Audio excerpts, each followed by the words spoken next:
केदारनाथ महादेव की कथाएं। स्कंद पुराण में लिखा है कि एक बार केदारनाथ क्षेत्र के विषय में जब पार्वती जी ने शिव से पूछा, तब भगवान शिव ने उन्हें बताया कि केदार क्षेत्र उन्हें अत्यंत प्रिय है।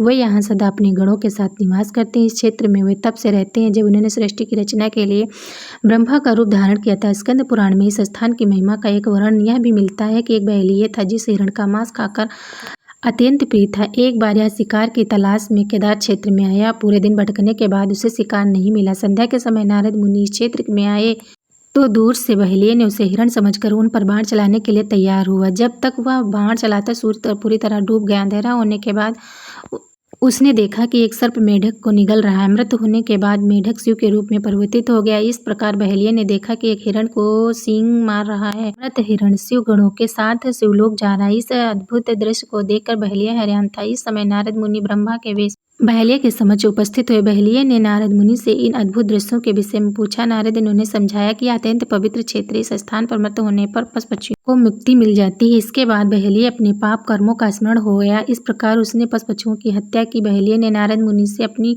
मुक्ति का उपाय पूछा। नारद मुनि ने शिव का ज्ञान प्राप्त करने के बहेलिया केदार क्षेत्र में रहकर शिव उपासना में लीन हो गया। मृत्यु पश्चात उन्हें शिवलोक में स्थान प्राप्त हुआ। केदारनाथ ज्योतिर्लिंग की कथा। केदारनाथ ज्योतिर्लिंग की कथा के विषय में शिव पुराण में वर्णित है। नर और नारायण नाम के दो भाइयों के भगवान शिव की पार्थिव मूर्ति की पूजा और ध्यान में लगे रहते थे। इन दोनों भाइयों की भक्ति भाव तपस्या से प्रसन्न होकर भगवान शिव ने इनके समक्ष प्रकट हुए। भगवान शिव ने इन्हें वरदान मांगने के लिए कहा तो यह कल्याण की भावना में इन्होंने शिव से वरदान मांगा तो वह इस क्षेत्र में जन कल्याण है सदा वर्तमान रहे। इस प्रार्थना में भगवान शंकर ज्योतिर्लिंग के रूप में केदारनाथ क्षेत्र में प्रकट हुए।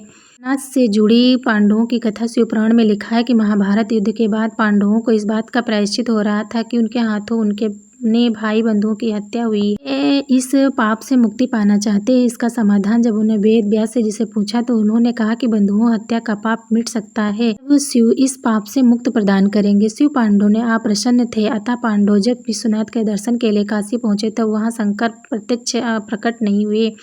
शिव को ढूंढते हुए तब पांडव केदारनाथ पहुंचे। आया देखकर शिव को भैंस का रूप धारण कर लिया और भैंस के झुंड में शामिल हो गए।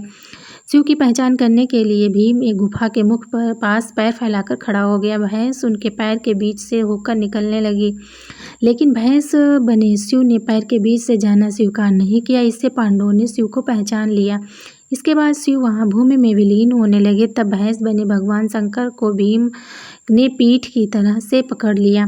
भगवान शंकर पांडवों की भक्ति भाव से निश्चय हुए देखकर प्रकट हुए तथा उन्हें पापों से मुक्त कर दिया। इस स्थान पर आज भी द्रौपदी के साथ पांचों पांडवों की पूजा होती है। यहाँ शिव की पूजा भैंस के पृष्ठभाग के रूप में तभी से चली आ रही है।